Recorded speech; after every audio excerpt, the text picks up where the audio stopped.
بسم اللہ الرحمن الرحیم۔ آج الحمدللہ سوا پارہ پڑھ گیا تراویح کے اندر سورہ فاتحہ اور سورۃ البقرہ، تقریباً نصف پڑھی گئی سورہ بقرہ۔ سورہ فاتحہ قرآن کریم کی پہلی سورت۔ فاتحہ کا مطلب ہے کھولنے والی، یعنی اس کے ذریعے سے قرآن کریم کو کھولا جاتا ہے، سب سے پہلی سورت ہے، اور سب سے پہلی مکمل جو سورت نازل ہوئی وہ یہی سورت ہے، سورہ فاتحہ۔ اس کا خلاصہ یہ ہے کہ اس کے اندر، سورہ فاتحہ کے اندر اللہ تعالیٰ کی حمد و ثناء اور اللہ کی صفات بیان کی گئی ہیں، اور یہ بتایا گیا ہے کہ ہم عبادت صرف اللہ ہی کی کرتے ہیں اور اللہ ہی سے مانگتے ہیں، اور مانگنے کا طریقہ سکھایا گیا ہے کہ ہمیں ہدایت کی دعا کرنی چاہیے اپنے لیے، اہدنا الصراط المستقیم، ہمیں اللہ سیدھے رستے کی ہدایت دے۔ اور پھر صراط مستقیم کیا چیز ہے اس کے بارے میں سورہ فاتحہ میں بتایا گیا کہ صراط مستقیم وہ رستہ ہے کہ جس پر وہ لوگ چلتے ہیں جن کے اوپر اللہ کا انعام ہے، اور قرآن کریم میں دوسری جگہ اللہ تعالیٰ نے فرمایا کہ وہ لوگ جن کے اوپر اللہ تعالیٰ کا انعام ہے وہ لوگ ہیں جو انبیاء ہیں، صدیقین ہیں، شہداء ہیں اور صالحین ہیں، نیک لوگ ہیں۔ تو ان لوگوں کا جو رستہ ہے وہ صراط مستقیم، اس کی ہدایت کی، اس کی طرف ہدایت کی دعا مانگی گئی۔ اور اس کے برعکس جن کے اوپر اللہ کا غضب ہوا یا جو گمراہ ہوئے یہود و نصارہ، ان کے رستے سے پناہ مانگی گئی، یعنی ان کا رستہ صراط مستقیم نہیں ہے۔ سورہ بقرہ قرآن کریم کی سب سے لمبی تفصیلی صورت ہے، اور اس کے پہلے نصف میں زیادہ تر یہود کا تذکرہ ہے، اور دوسرے آدھے میں اسلام کے جو احکام ہیں انفرادی اور اجتماعی زندگی سے متعلق وہ تفصیل سے بیان کیے گئے۔ سورت کا جو آغاز ہے وہ انسانوں کی جو 3 قسمیں ہیں ان سے ہوا ہے، کہ انسانوں کی 3 قسمیں ہیں۔ ایک تو وہ انسان ہیں جو اللہ کو ماننے والے ہیں، مومن۔ دوسری قسم کے انسان وہ ہیں جو اللہ کا انکار کرنے والے ہیں، کافر۔ اور تیسری قسم کے انسان وہ ہیں جو منافق ہیں، یعنی بظاہر زبان سے تو کلمہ پڑھتے ہیں لیکن دل سے وہ مومن نہیں۔ تو ان 3 اقسام کا ذکر کیا گیا ہے شروع میں، اور اس کے بعد پھر بنیادی جو 3 عقیدے ہیں، عقیدہ توحید، عقیدہ رسالت اور عقیدہ آخرت، ان کو ذکر کیا گیا، اور اس کے بعد حضرت آدم علیہ السلام کی تخلیق کا واقعہ بیان کیا گیا، اور اس کے بعد پھر یہود کا تفصیلی تذکرہ شروع ہو جاتا ہے، بنی اسرائیل کا۔ انسانوں کی جو 3 قسمیں ہیں ان میں پہلی قسم تو مومنین کی ہے، ان کی صفات ذکر کی گئی ہیں کہ یہ جو ہدایت والی کتاب ہے، ذالک الکتاب لا ریب فیہ ھدی للمتقین، تو یہ ہدایت دینے والی ہے لیکن ان لوگوں کو جو ہدایت حاصل کرنا چاہتے ہیں، اور وہ لوگ ہیں جو کہ متقین ہیں۔ پھر ان کی صفات بیان کی گئی ہیں کہ وہ تقوی اختیار کرنے والے وہ لوگ ہیں جو غیب پر ایمان رکھتے ہیں، جو نماز پڑھتے ہیں، جو خرچ کرتے ہیں، اور اسی طرح جو اللہ تعالیٰ نے حضور اقدس صلی اللہ علیہ وسلم کے اوپر کلام نازل کیا اس پر ایمان رکھتے ہیں، اور پچھلی کتابوں پر بھی ایمان رکھتے ہیں، اور اسی طرح آخرت پر بھی وہ یقین رکھتے ہیں۔ ان کے بارے میں کہا گیا کہ یہ وہ لوگ ہیں جو ہدایت پر ہیں اور یہ کامیاب لوگ ہیں۔ اور اس کے مقابلے میں جو دوسری قسم ہے وہ کافر ہیں، ان کے بارے میں اللہ نے فرمایا کہ آپ کے لیے برابر ہے، آپ ان کو ڈرائیں یا نہ ڈرائیں، وہ ایمان نہیں لائیں گے۔ ان کے دلوں پر اللہ نے مہر لگا دی ہے، کیونکہ وہ انکار کرنے والے ہیں، ہدایت کی طرف نہیں آتے، تو ان کے اوپر اللہ نے مہر لگا دی دلوں کے اوپر، اور ان کے کانوں کے اوپر اور ان کی آنکھوں کے اوپر پردہ پڑا ہوا۔ اور تیسری جو قسم ہے اس کو تفصیل سے بیان کیا گیا دوسرے رکوع کے اندر، وہ منافقین ہیں، جو مدینہ میں حضور اقدس صلی اللہ علیہ وسلم جب ہجرت کے بعد تشریف لائے تھے تو ادھر منافقین کے ساتھ واسطہ پڑا تھا، یعنی جو بظاہر تو ایمان لے آئے تھے لیکن حقیقت میں وہ مومن نہیں تھے، دل سے وہ کافر تھے۔ تو ان کی صفات ذکر کی گئی ہیں کہ یہ لوگ اللہ کو دھوکہ دینا چاہتے ہیں، یعنی بظاہر ایمان لا کر یہ سمجھتے ہیں کہ ہم اللہ تعالیٰ کو دھوکہ دے دیں گے، حالانکہ اللہ فرماتا ہے کہ حقیقت میں یہ اپنے آپ کو دھوکہ دیتے ہیں، یہ بہت بڑے مرض کے اندر مبتلا ہیں، اور یہ سمجھتے ہیں کہ ہم اصلاح کر رہے ہیں، حالانکہ یہ اصلاح نہیں کر رہے، فساد پھیلا رہے ہیں۔ اور پھر مثالوں کے ذریعے سے ان کے سمجھایا گیا کہ ان کی مثال ایسی ہے کہ جیسا کہ روشنی، کسی شخص نے آگ جلائی ہو اور اس میں روشنی ہو گئی ہو، جب روشنی ہو جائے تو اللہ تعالیٰ اس کی آنکھوں کو ختم کر دے۔ تو ان کی مثال بھی ایسی ہے، یعنی کلمہ پڑھ لیا لیکن اس کے باوجود ان کو فائدہ نہیں پہنچ رہا، اس لیے کہ ان کی بینائی چلی گئی، یعنی وہ دل سے وہ ایمان نہیں لائے، اس لیے وہ کلمہ ان کو فائدہ نہیں پہنچاتا۔ اس کے بعد جو بنیادی 3 عقیدے ہیں ان کو ذکر کیا گیا اگلے رکوع کے اندر۔ ایک تو عقیدہ توحید ہے، چونکہ جو مشرکین تھے وہ اللہ تعالیٰ کو مانتے تو تھے کہ اللہ تعالیٰ ہمارا پیدا کرنے والا ہے، لیکن اللہ کے ساتھ دوسرے جو معبود تھے ان کو شریک ٹھہراتے تھے۔ تو ان کو یہ بتایا گیا کہ جب یہ اس بات کا اقرار کرتے ہو کہ اللہ نے یہ پیدا کیا ہے زمین و آسمان کو، کائنات کو، انسانوں کو، اور آسمان سے بارش جو ہے تو وہ اللہ ہی برساتا ہے، زمین سے پیداوار اللہ ہی نکالتا ہے، جب ان سب چیزوں کو مانتے ہو تو پھر اس کے بعد اگر یہ سارے کام اللہ کر سکتا ہے تو پھر تم معبودوں کے پیچھے کیوں پڑتے ہو اور ان کی عبادت کیوں کرتے ہو، ان کو اللہ کے ساتھ کیوں شریک ٹھہراتے ہو؟ کیا اس دنیا کا، اس کائنات کا نظام اللہ تعالیٰ نہیں چلا سکتا؟ اور پھر دوسرا جو عقیدہ ہے رسالت، اس کو ثابت کیا گیا کہ حضور اقدس صلی اللہ علیہ وسلم کے بارے میں اگر وہ انکار کرتے ہیں کہ ان کے اوپر کلام نازل نہیں ہوا تو ان کو چیلنج دیا گیا کہ تم اس طرح کا کلام لے کر آ جاؤ، اس طرح کی ایک صورت ہی لے کر آ جاؤ۔ تو جب اس طرح کی ایک صورت بھی نہیں لا سکتے تو پھر ان کو تسلیم کر لو کہ اللہ کے رسول ہیں۔ اور پھر آخرت کا عقیدہ ذکر کیا گیا کہ اگر نہیں مانو گے تو پھر آخرت جو اللہ تعالیٰ نے جہنم میں وہ تیار کی ہوئی ہے کافروں کے لیے، اور اس کے مقابلے میں جو ماننے والے ہوں گے مومن، ان کے لیے اللہ تعالیٰ نے جنت تیار کر رکھی ہے۔ پھر آدم علیہ السلام کا واقعہ اگلے رکوع میں ذکر کیا گیا، ان کی تخلیق کا، یعنی سب سے پہلا انسان جو اللہ تعالیٰ نے پیدا فرمایا اس کا ذکر کیا گیا کہ پہلے تو فرشتوں نے یہ کہا تھا کہ اس کی کیا ضرورت ہے، جب ہم تسبیح تحمید کرنے والے موجود ہیں تو انسان کی کیا ضرورت ہے؟ اس سے پہلے، انسان سے پہلے جنات تھے دنیا کے اندر، انہوں نے فساد مچایا تھا، تو اس وجہ سے فرشتوں نے یہ کہا کہ یہ بھی فساد مچائے گا دنیا کے اندر، قتل و غارت گری کرے گا۔ تو اللہ تعالیٰ نے فرمایا کہ میں جو کچھ جانتا ہوں وہ تم نہیں جانتے، پر اللہ تعالیٰ نے امتحان کے طور پر آدم علیہ السلام اور فرشتوں کا امتحان لیا، چونکہ آدم علیہ السلام، آدم کے اندر، انسان کے اندر اللہ تعالیٰ نے جو صفات رکھی تھی وہ فرشتوں کے اندر نہیں تھیں، تو اس امتحان میں وہ کامیاب نہیں ہو سکے۔ تو فرشتوں نے پھر اس بات کا اقرار کیا کہ آپ جو آپ کا علم ہے، آپ نے تو ہمیں جتنا سکھایا ہم اتنا ہی جانتے ہیں، اس سے زیادہ ہمارا علم نہیں ہے۔ اور پھر فرشتوں سے یہ کہا گیا کہ وہ آدم کو سجدہ کریں، یہ سجدہ تعظیم کا تھا، عظمت کا تھا، تاکہ یہ بتانا مقصود تھا کہ انسان کے اندر اللہ تعالیٰ نے ایسی صلاحیت رکھی ہے کہ اگر وہ اللہ کی طرف آ جائے، اللہ کے رستے کی طرف، تو وہ فرشتوں سے آگے بڑھ جاتے۔ اور اس میں شیطان نے، ابلیس نے سجدہ کرنے سے انکار کیا تھا، تو اس کو اللہ تعالیٰ نے پھر اپنے دربار سے نکال دیا۔ اور پھر اس بات کا بھی ذکر کیا گیا کہ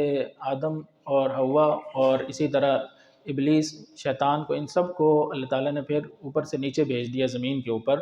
اور یہ فرمایا کہ زمین کے اوپر ان کا کچھ عرصہ ٹھہرنا ہوگا، پھر واپس ان کو بلا لیا جائے گا۔ اس کے بعد بنی اسرائیل کا ایک تفصیلی تذکرہ شروع ہوتا ہے۔ بنی اسرائیل سے مراد یعقوب علیہ السلام کی اولاد ہیں۔ حضرت ابراہیم علیہ السلام کے بیٹے تھے اسحاق علیہ السلام،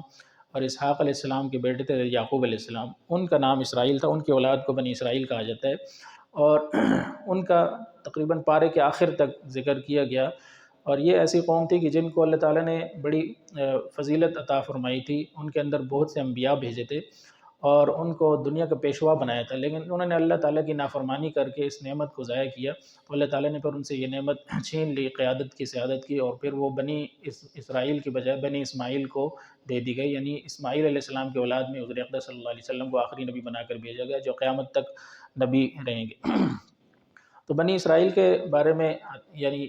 اصل تو ان کا وطن عراق سے آئے تھے ابراہیم علیہ السلام، اور پھر شام اور فلسطین میں آباد ہوئے تھے، اور وہاں سے حضرت یعقوب علیہ السلام کے بیٹے حضرت یوسف علیہ السلام جب مصر گئے تھے تو مصر میں وہاں آباد ہو گئے تھے، اور شروع میں تو مصر میں ان کے ساتھ جو ہے تو اچھا سلوک کیا جاتا رہا، لیکن اس کے کئی صدیاں گزرنے کے بعد حضرت موسیٰ علیہ السلام کا جب وقت آیا تو ان کے اوپر جو ہے تو جو اس دور کا فرعون تھا اس نے سختیاں شروع کی، اور اس کو جب یہ کہا گیا تھا کہ ایک بچہ جو ہے تو تمہاری سلطنت کو ختم کر دے گا، تو اس نے بچوں کو قتل کرنا شروع کر دیا۔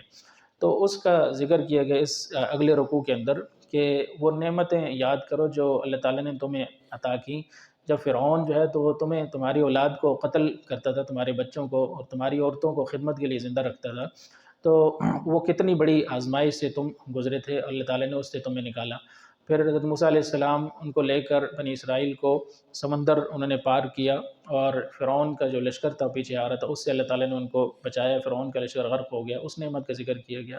پھر دوسری طرف وادی تیہ میں جب گئے تو وہاں پر اللہ تعالیٰ نے من و سلوہ ان کے اوپر اتارا، اس کا ذکر کیا گیا، ان کے لیے اللہ تعالیٰ نے چشمے جاری فرما دیے، ان کے اوپر سایہ کر دیا دھوپ سے بچنے کے لیے، ان نعمتوں کا بھی ذکر کیا گیا۔ پھر کوہ طور پر جب حضرت موسیٰ علیہ السلام یعنی اسی وادی سینا میں کوہ طور ہے، وہاں پر جب طور کتاب لینے کے لیے گئے تو پیچھے قوم جو ہے تو وہ دوبارہ مرتد ہو گئی انہوں نے ایک بچڑے کی پوجا شروع کر دی، تو اس کا ذکر کیا گیا، اور پھر اس کا بھی اس کی جو سزا تھی اس کا ذکر کیا گیا، وہ یہ تھا کہ جنہوں نے بچڑے کی عبادت کی ان کو قتل کیا جائے گا، اور وہ لوگ جنہوں نے بچڑے کی عبادت نہیں کی وہ ان کو قتل کریں گے۔ اور پھر اسی طرح انہوں نے ایک مزید گستاخی یہ کی تھی کہ حضرت موسیٰ علیہ السلام جب تورات لے کر آئے تو انہوں نے کہا تھا کہ ہم اس کو نہیں مانتے، یہ ہمیں کیا پتہ کہ یہ اللہ کی طرف سے ہے، ہم خود جو ہے تو اگر اللہ تعالیٰ ہم سے کلام کرے گا تو پھر ہم اس کو مانیں گے۔ 70 افراد کو لے کر حضرت موسیٰ علیہ السلام کوہ طور پر گئے اور تاکہ اللہ ان سے کلام کرے، تو جب اللہ تعالیٰ نے خود کلام کیا تو پھر بھی نہیں مانے، اور کہنے لگے نہیں ہم اللہ کو دیکھنا چاہتے ہیں، اللہ تعالیٰ ہمیں نظر آئے گا تب ہم مانیں گے۔ تو اللہ کے نور کی ایک تجلی جب پہاڑ کے اوپر پڑی تو پہاڑ ریزہ ریزہ ہو گیا، اور اس کی وجہ سے وہ سارے کے سارے بے ہوش ہو گئے، تو اس کا بھی ذکر کیا گیا۔ لیکن اس کے بعد حضرت موسیٰ علیہ السلام کی دعا سے وہ دوبارہ جو ہے تو وہ سارے زندہ ہو گئے۔ ان نعمتوں کا ذکر کیا گیا، بنی اسرائیل کے اوپر بے شمار اللہ تعالیٰ نے نعمتیں کی، لیکن اس کے باوجود ان کی سرشت کے اندر نافرمانی تھی، تو وہ ہمیشہ جو ہے تو نافرمانی کرتے رہے، یہاں تک کہ پھر کوہ طور کو اٹھا کر اللہ نے ان کے سروں کے اوپر رکھ دیا کہ مانتے ہو یا نہیں مانتے، تو انہوں نے کہا کہ ہم مانتے، لیکن اس کے باوجود پھر بعد میں انہوں نے پھر انکار کر دیا۔ اسی طرح اصحاب السبت کا ذکر ہے، ہفتے والے، ہفتے کے دن بنی اسرائیل کو منع کیا گیا تھا معاشی سرگرمیاں اختیار کرنے سے، عبادت کا دن مقرر کیا گیا تھا، لیکن ہیلے بہانے سے وہ یہ ایک ساحل کے اوپر آباد تھے جو خلیج عقبہ اردن کے ساحل کا علاقہ ہے، وہاں پر یہ آباد تھے، اور یہ ہیلے بہانوں سے پھر بھی اس دن مچھلیاں پکڑ لیا کرتے تھے، تو ان کے اوپر اللہ کا عذاب ہے، ان کو بندر بنا دیا گیا۔ 3 دن بعد جو ہے تو وہ ساری کی ساری قوم جو ہے تو ختم ہو گئی۔ اسی طرح اس صورت کے اندر خاص ایک واقعہ جس کی وجہ سے اس کا نام بھی بقرہ رکھا گیا، گائے کا واقعہ۔ بنی اسرائیل کے اندر ایک قتل ہو گیا تھا، تو قاتل کا پتہ چلانے کے لیے نبی نے دعا کی، تو اللہ تعالیٰ نے فرمایا کہ ایک گائے کو ذبح کریں، اور پھر اس میں بھی انہوں نے مختلف سوالات کیے کہ گائے کیسی ہونی چاہیے، حالانکہ اللہ کا جب حکم آ جائے تو عام حکم تک کوئی بھی گائے ذبح کر دیتے تو وہ حکم پورا ہو جاتا، لیکن انہوں نے سوالات کیے، تو وہ سوالات کی وجہ سے پھر شدت آتی رہی۔ انہوں نے کہا کہ گائے کیسی ہو، تو پھر اللہ نے فرمایا کہ گائے ایسی ہو جو نہ بوڑھی ہو نہ بچی ہو۔ پھر پوچھا کہ کیسی ہو، تو اللہ نے فرمایا کہ اس کا رنگ جو ہے تو وہ پیلا ہو، اور اسی طرح سرخ پیلا رنگ جو ہے تو وہ تیز ہو اور دیکھنے والوں کو خوش کر دے۔ پھر انہوں نے پوچھا کہ کیسی ہو، تو پھر اللہ نے فرمایا کہ وہ ایسی ہو کہ جو ہل نہ چلاتی ہو، نہ پانی جو ہے تو وہ اس کے ذریعے سے دیا جاتا ہو کھیتوں کو، ایسی گائے۔ پھر انہوں نے بڑی مشکل سے وہ گائے تلاش کی اور اس کو ذبح کیا، اور پھر اس گائے کو ذبح کرنے کے بعد اس کا جسم جو ہے تو وہ قاتل کے ساتھ لگایا، تو قاتل جو مقتول کے ساتھ لگایا تو مقتول کو نے زندہ ہو کر بتا دیا کہ میرا قاتل کون ہے۔ اس سے ایک یہ مقصد بھی تھا کہ اللہ تعالیٰ جو ہے دوبارہ زندہ کرے گا انسانوں کو، اس کا بھی اظہار کرنا مقصود تھا۔ اسی طرح بنی اسرائیل کے بارے میں کہا گیا کہ ان کے دل اتنے سخت ہیں پتھر سے بھی زیادہ، پتھر جو ہے وہ ایسے ہیں کہ اللہ کے خوف سے لڑک جاتے ہیں، پتھر ایسے ہیں ان سے چشمے جاری ہو جاتے ہیں، ان سے پانی جاری ہو جاتا ہے، وہ لڑک جاتے ہیں اللہ کے خوف سے، لیکن یہ ان کے دل جو ہیں تو وہ ٹس سے مس نہیں ہوتے، ایسے سخت دل والے۔ اور پھر یہ جو کہتے ہیں کہ جنت میں تو صرف ہم ہی جائیں گے، اگر جہنم میں گئے بھی تو چند دنوں کے لیے، تو اللہ نے فرمایا کہ کیا تم نے اللہ سے کوئی عہد لے رکھا ہے کہ اللہ تعالیٰ تمہیں جنت میں ہی بھیجے گا اور جہنم میں نہیں بھیجے گا؟ ایسا نہیں ہے، جو بھی انسان نیک عمل کرے گا تو وہ جنت میں جائے گا، اور جو گناہ کرے گا تو وہ جہنم میں جائے گا۔ اور اسی طرح حضرت موسیٰ علیہ السلام کے ساتھ ساتھ حضرت عیسیٰ علیہ السلام کا بھی ذکر کیا گیا کہ حضرت موسیٰ علیہ السلام کے علاوہ حضرت عیسیٰ علیہ السلام کی بھی انہوں نے نافرمانیاں کی، اور جب بھی ان کے پاس کوئی رسول آتے رہے تو وہ تکبر کرتے رہے اور جھٹلاتے رہے اور انبیاء کو قتل کرتے رہے۔ اور کوہ طور کا واقعہ پھر اگلے رکوع میں پھر دوبارہ اس کا ذکر کیا گیا۔ اسی طرح یہ لوگ یہ کہتے تھے کہ جبریل امین کو ہم نہیں مانتے، حضور اقدس صلی اللہ علیہ وسلم سے یہ کہتے تھے کہ جبریل امین آپ کے پاس قرآن لے کر آتے ہیں، لیکن جبریل امین ہمارے دشمن ہیں، یہود یہ کہتے تھے، کیونکہ یہ ہمارے پاس سخت احکامات لے کر آتے رہے۔ تو اس پر یہ آیت نازل ہوئی کہ جبریل امین جو ہے تو وہ اپنے پاس سے تو کچھ نہیں لے کر آتے، اللہ کی طرف سے لے کر آتے ہیں اور آپ کے دل کے اوپر اس کو اتارتے ہیں۔ تو اگر کوئی جبریل کا دشمن ہے تو پھر وہ اللہ کا بھی دشمن ہے، وہ فرشتوں کا دشمن ہے، وہ رسولوں کا دشمن ہے، وہ پھر وہ سب کا ہی دشمن ہے۔ تو اللہ تعالیٰ جو ہے تو پھر ایسے کافروں کا دشمن۔ اسی طرح جو یہود تھے یہ سلیمان علیہ السلام کے بارے میں یہ کہتے تھے کہ سلیمان علیہ السلام جادو کے ذریعے سے اپنی حکومت چلاتے تھے، اور بلکہ انہوں نے یہ بھی کہہ دیا تھا کہ نعوذ باللہ سلیمان علیہ السلام نے آخر میں کفر کو اختیار کر لیا تھا، تو اس کی تردید کی گئی کہ سلیمان علیہ السلام نے نہ تو کفر کیا اور نہ ہی جو ہے تو انہوں نے جادو کیا، اور بلکہ ایک اور جو بابل کا علاقہ ہے اس میں بھی یہود جو تھے وہ جادو سیکھنے کے لیے جو ہے تو بہت زیادہ بڑھ چڑھ کر آگے ہوتے تھے۔ تو اللہ تعالیٰ نے 2 فرشتے اتارے وہاں پر، ہاروت اور ماروت ان کا نام تھا، اور وہ لوگوں کو بتاتے تھے کہ یہ جادو کوئی ایسی چیز نہیں ہے کہ کوئی معجزہ ہو یا کوئی ما فوق الفطرت چیز ہو، یہ اسباب کے درجے کے اندر چیزیں ہیں، اور وہ بتاتے تھے کہ یہ جادو جو ہے تو اسی اسباب کے ذریعے سے ہی کیا جاتا ہے، یہ کوئی علیحدہ چیز نہیں۔ لیکن لوگ جو ہے تو وہ اس کو سیکھ کر اس سے پھر غلط کام کرتے تھے، میاں بیوی کے درمیان تفریق ڈالنا اور اس طرح کے غلط کام کرنا۔ تو وہ تو فرشتے ان کے امتحان کے لیے آئے تھے، آزمائش کے لیے آئے تھے، لیکن وہ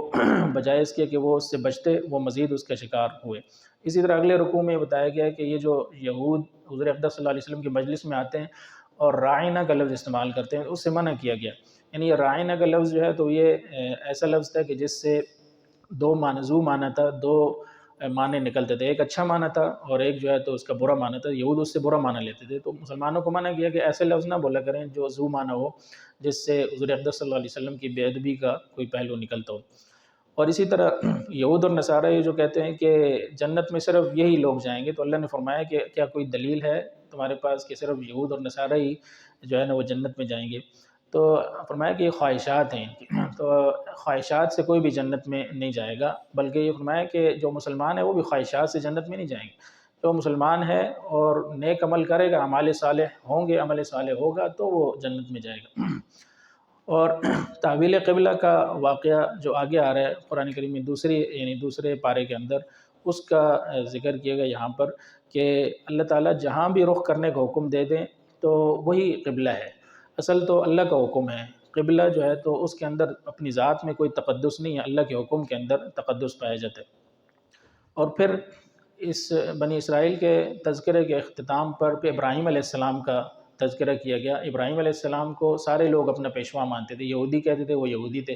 عیسائی کہتے تھے وہ عیسائی تھے، مشرکین کہتے تھے کہ وہ ہمارے جو ہے تو عقیدے کے مطابق تھے، مسلمان جو ہے تو وہ تو ویسے ہی مانتے تھے ابراہیم علیہ السلام کو۔ تو سارے لوگ ابراہیم علیہ السلام کو پیشوا مانتے تھے، اور اس کی وجہ اللہ تعالیٰ نے فرمایا کہ ابراہیم علیہ السلام کو اللہ تعالیٰ نے بہت سی آزمائشوں سے گزارا، بڑی بڑی آزمائشوں سے گزارا، اور وہ ان میں کامیاب ہوئے، اللہ تعالیٰ نے ان کو دنیا کا امام بنایا۔ لیکن ابراہیم علیہ السلام نے دعا کی تھی کہ کیا یہ امامت میری اولاد میں چلتی رہے گی؟ تو اللہ نے فرمایا کہ چلتی رہے گی بشرطے کہ وہ ظلم نہ کریں۔ تو جب ظالم ہو جائیں گے تو وہ ان سے یہ قیادت لے لی جائے گی۔ چنانچہ ایسا ہی ہوا، بنی اسحاق کے اندر، بنی اسرائیل کے اندر قیادت چلتی رہی، اور جب انہوں نے ظلم کیا، نافرمانیاں کی، تو وہ اللہ تعالیٰ نے ان سے قیادت لے لی اور بنو اسماعیل کو دے دی۔ آخری نبی حضور اقدس صلی اللہ علیہ وسلم وہ اسماعیل علیہ السلام کی اولاد کے اندر آئے۔ اور پھر تحویل قبلہ کا واقعہ ہے کہ قبلہ جب تبدیل ہوا، شروع میں تو قبلہ بیت اللہ تھا، اور پھر جب مدینہ آئے تو حضور اقدس صلی اللہ علیہ وسلم نے حکم دیا کہ بیت المقدس کی طرف رخ کر کے نمازیں پڑھیں۔ یہود خوش ہوئے کہ انہوں نے ہمارے قبلے کی طرف رخ کر لیا ہے، اور پھر 17 مہینے کے بعد دوبارہ حکم نازل ہوا کہ اب اپنا رخ جو ہے تو وہ پھیر لے بیت اللہ کی طرف۔ تو اس پر جو ہے تو یہود نے یہ کہا کہ کبھی ایک طرف رخ کرتے ہیں اور کبھی دوسری طرف رخ کرتے ہیں، تو اللہ نے فرمایا کہ یہ حکم ہم نے اسی لیے دیا کہ ہم دیکھیں کہ کون رسول کی بات مانتا ہے اور کون جو ہے تو پلٹ جاتا ہے۔ یہ ایک آزمائش تھی ان کے لیے۔ اور پھر مسلمانوں کو صبر کی تلقین کی گئی کہ کفار کی طرف سے جو اذیتیں مشرکین کی طرف سے پہنچتی ہیں تو ان کے اوپر صبر کریں، صبر سے اور نماز کے ذریعے سے مدد لیں، اور جو اللہ کے راستے میں شہید ہو جاتے ہیں ان کے بارے میں فرمایا گیا کہ وہ مردہ ان کو نہ کہو بلکہ وہ زندہ ہیں، اور اللہ جو ہے تو اللہ کے پاس جو ہے تو ان کو رزق دیا جاتا ہے، لیکن اس زندگی کا تمہیں شعور نہیں ہے کہ وہ کس طرح کی زندگی ہے۔ باقی یہ ہے کہ اس طرح کی مصیبتیں اور آزمائشیں ہر ایک شخص پر آتی ہیں، اللہ تعالیٰ آزماتا ہے، خوف کے ذریعے سے، بھوک کے ذریعے سے، مال و دولت کی کمی کے ذریعے سے۔ تو اصل تو یہ ہے کہ اس کے اندر کون صبر کرتا ہے، صبر کرنے والوں کے لیے اللہ تعالیٰ نے خوشخبری رکھی ہے۔ اسی طرح اللہ تعالیٰ نے اپنے اس کائنات کے اندر پھیلے ہوئے جو توحید کے دلائل ہیں، زمین و آسمان کی تخلیق ہے، سورج چاند ستارے ہیں، دن اور رات کا ہونا ہے، اسی طرح سمندر ہیں بڑے بڑے، ان کے اندر کشتیوں کا چلنا، سامان کا ایک جگہ سے دوسری جگہ لے جانا، ہواؤں کا چلنا، ہوائیں جو ہے تو بادلوں کو لے جاتی ہیں اور اس سے بارش برساتی ہیں، یہ ساری نعمتیں ذکر کی گئی ہیں۔ اور یہ بتایا گیا ہے کہ جو عقل والے ہیں وہ خود ان نشانیوں سے اس بات کی طرف پہنچ جاتے ہیں کہ اس کائنات کا پیدا کرنے والا اللہ تعالیٰ ہے، اور اسی کی طرف جو ہے تو ہمیں رخ کرنا چاہیے، اسی کی بات ماننی چاہیے۔ اسی طرح آخری جو رکوع آج ہم نے پڑھا ہے، دوسرے پارے کے پہلے پاؤ کا آخری رکوع، اس میں حلال کھانے کی طرف جو ہے تو حکم دیا گیا کہ لوگوں حلال کھاؤ، حرام سے بچو۔ شیطان تو انسان کو برائی کی طرف، بے حیائی کی طرف، حرام کاموں کی طرف لے جاتا ہے، لیکن انسان کو چاہیے کہ وہ پاکیزہ اور حلال چیزیں کھائے اور اس پر اللہ تعالیٰ کا شکر ادا کرے۔ اور کچھ حرام چیزیں ذکر بھی کی گئیں کہ حرام کیا کہ مردہ جو جانور ہے حرام ہے، خون حرام ہے، خنزیر کا گوشت حرام ہے۔ غیر اللہ کے لیے اگر اللہ کے نام کے علاوہ کوئی اور نام لے کر کسی جانور کو ذبح کیا گیا ہو تو وہ حرام ہے۔ کچھ چیزوں کا تذکرہ کیا گیا، اور اس کے علاوہ اور بھی بہت ساری چیزیں ہیں جو حرام ہیں، لیکن یہ تو چند چیزوں کا یہاں پر تذکرہ کیا گیا۔ اور یہ بھی کہا گیا کہ ہاں اگر کوئی مجبوری ہو اضطرار کی حالت میں، جان بچانے کے لیے اگر وہ اس کا استعمال کر لے تو اس کی اجازت ہے، لیکن عام حالات میں حرام کھانے کی اجازت نہیں ہے۔ اور اس پر جو ہے نا یہ ہمارا پہلا پاؤ اس دوسرے پارے کا مکمل ہو جاتا ہے۔ اللہ تعالیٰ سے دعا ہے کہ اللہ تعالیٰ عمل کی توفیق نصیب فرمائے۔ الحمدللہ رب العالمین۔ اللہم صلی علی سیدنا محمد۔ ربنا آتنا فی الدنیا حسنہ وفی الآخرۃ حسنہ وقنا عذاب النار۔ ربنا ظلمنا انفسنا وان لم تغفر لنا وترحمنا لنکونن من الخاسرین۔ صلی اللہ تعالی علی خیر خلقہ محمد وآلہ واصحابہ اجمعین برحمتک یا